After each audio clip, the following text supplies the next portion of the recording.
ایک مثال دیتا ہوں، شکاری کتا ناپاک ہوتا ہے، لیکن آپ دیکھیں کتے کا شکار حلال ہوتا ہے، کتے کا پکڑا ہوا شکار حلال ہے۔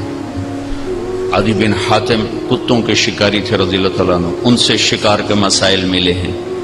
ایک ناپاک کو سکھاتے سکھاتے یہاں تک پہنچاتے ہیں کہ تیرا رزق اس جھپٹنے میں نہیں، اس خرگوش کو پکڑنے میں نہیں، تیرا رزق تیرے مالک کے ہاتھ میں ہے۔ یہ ٹریننگ اس کو 6 مہینے 1 سال کرواتے رہتے ہیں اور بچپن میں ہمارے بزرگوں کے شکاری کتے، ہم چھوٹے چھوٹے ساتھ جاتے تھے شکار کھیلنے کے لیے، تو وہ خرگوشوں کا نکلنا، کتوں کا جھپٹنا، پھر ان کو پکڑنا، وہ سارا آنکھوں میں رچا ہوا ہے۔ تو کتا جب اس سطح پر آتا ہے، یا شہباز عقاب جب اس سطح پر آتا ہے کہ یہ جو میری اڑان ہے اس میں میرا رزق نہیں، میرا رزق میرے مالک کے دستانے والے ہاتھوں میں، چونکہ 6 مہینے اس کو یہاں کھلایا جاتا ہے، یہاں کھلایا جاتا ہے، جب یہاں کھاتے کھاتے کھاتے کھاتے اس کا یقین بن جاتا ہے کہ مجھے روٹی یہاں سے ملتی ہے، وہ کسٹم ہاؤس سے نہیں ملتی، مجھے روٹی یہاں سے ملتی ہے، میرے رب کے خزانوں سے ملتی ہے، تو پھر وہ جاتا ہے اور اس کو پکڑ کے لے آتے ہے، اسے ہاتھ بھی نہیں لگا تھا، اور آ کر مالک کو پیش کر دیتا ہے، وہ حلال ہے۔ اگر عقاب چونچ مار دے یا کتا دانت مار دے تو وہ کتا بھی قابل اعتماد نہیں، عقاب بھی قابل اعتماد نہیں، اور ان کا شکار بھی کھانا درست نہیں۔ جو منہ میں لے اور آ کر مالک کے حوالے کر دے کہ مالک تیرا حکم پورا کیا ہے، روٹی تو تجھ سے ملے گی، یہی آپ کی جاب ہے، یہی میری شاپ ہے، یہی میری جائیداد کا حکم ہے، یہی میری فیکٹری کا حکم ہے، یہی میرے کاروبار کا حکم ہے، یہی آپ کی ڈیوٹیوں کا حکم ہے کہ یہاں سے رزق نہیں ملے گا، وہ جو آسمانوں پر رب ہے وہ دینے والا ہے۔ یہ ٹیسٹ ہے کہ کچا یقین یا پکا یقین، دانت مارتے ہو یا سلامتی کے ساتھ فائل کو آگے چلاتے ہو، چونچ مارتے ہو یا سلامتی کے ساتھ لوگوں کو سکھ پہنچاتے ہو کہ رزق اللہ دیتا ہے۔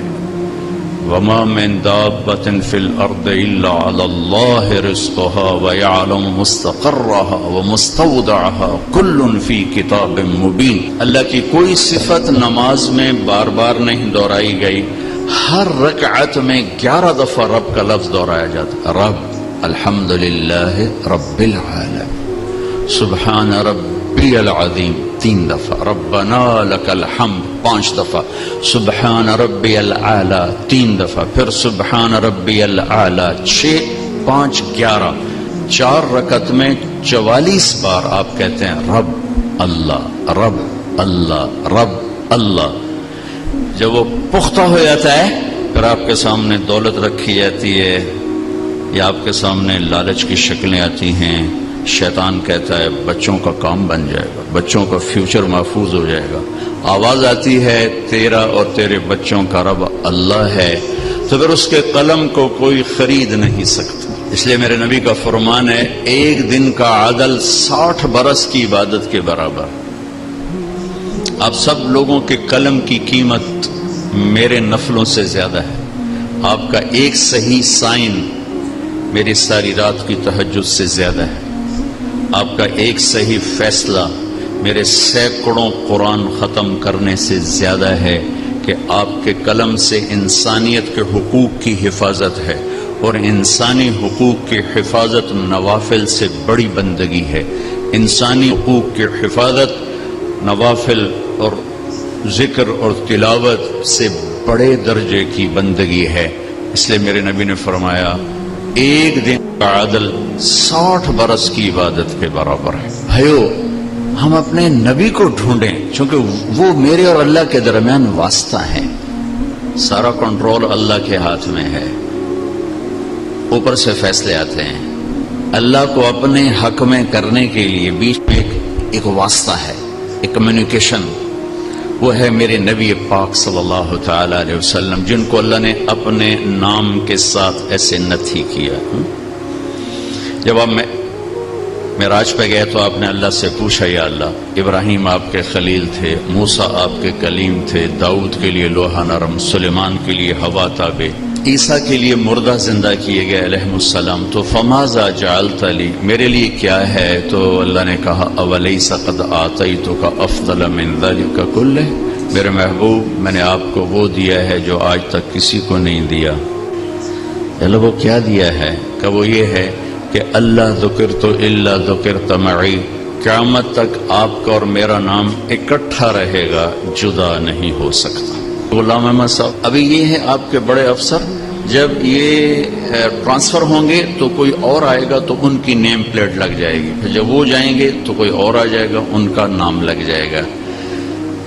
آدم علیہ السلام سے لا الہ الا اللہ کے ساتھ نام جڑنا شروع ہوئے، آدم جڑے، باقی سارے نبی جڑے، آخر میں آ کے جڑا محمد الرسول اللہ، لا الہ الا اللہ محمد الرسول اللہ.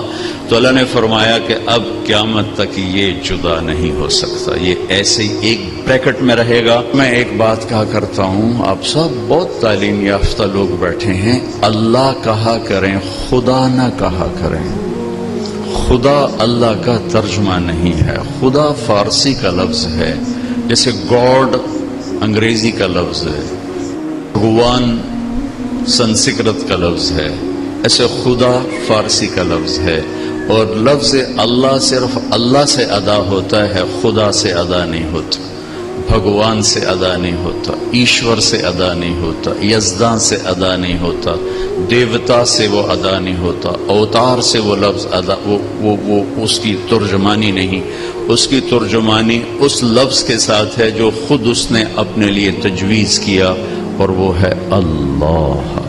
اللہ اللہ نور السماوات والارض، اللہ یبدأ الخلق ثم يعيد، اللہ لا الہ الا هو الحی القیوم، اننی انا اللہ لا الہ الا انا، هو اللہ الذی لا الہ الا هو عالم الغیب والشہادۃ، هو الرحمن الرحیم، هو اللہ الذی لا الہ الا هو الملك القدوس السلام المؤمن المهيمن العزيز الجبار المتكبر، قل هو الله احد. اب دیکھیں اللہ اللہ اللہ اللہ اللہ کہنے کی عادت ڈالیں، لکھنے کی کہنے کی عادت ڈالیں.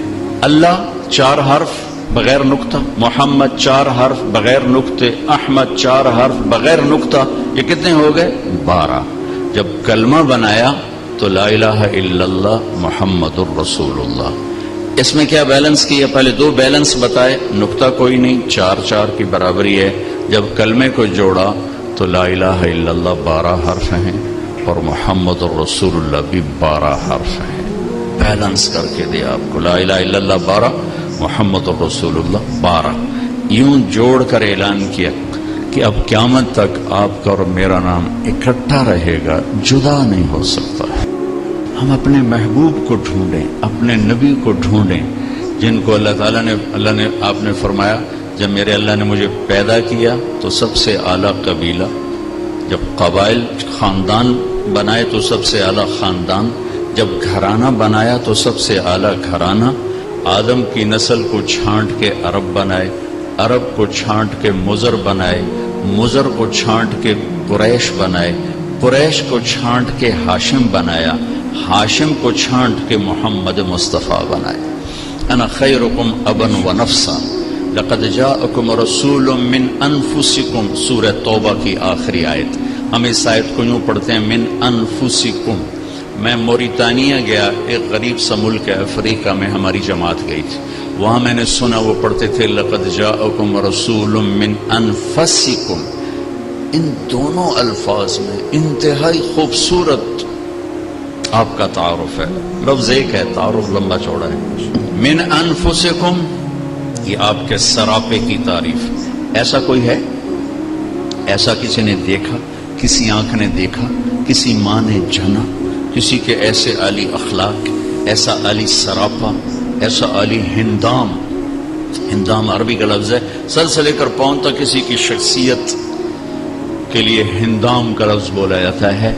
اطول من المربوع و اقصر من المشد من انفسکم، ایسا تم میں ہیں، 40 برس تمہارے اندر رہے ہیں. ایسے کوئی ہیں؟ نہ قد چھوٹا نہ لمبا، چھوٹے سے تھوڑا اوپر، لمبے سے تھوڑا نیچے.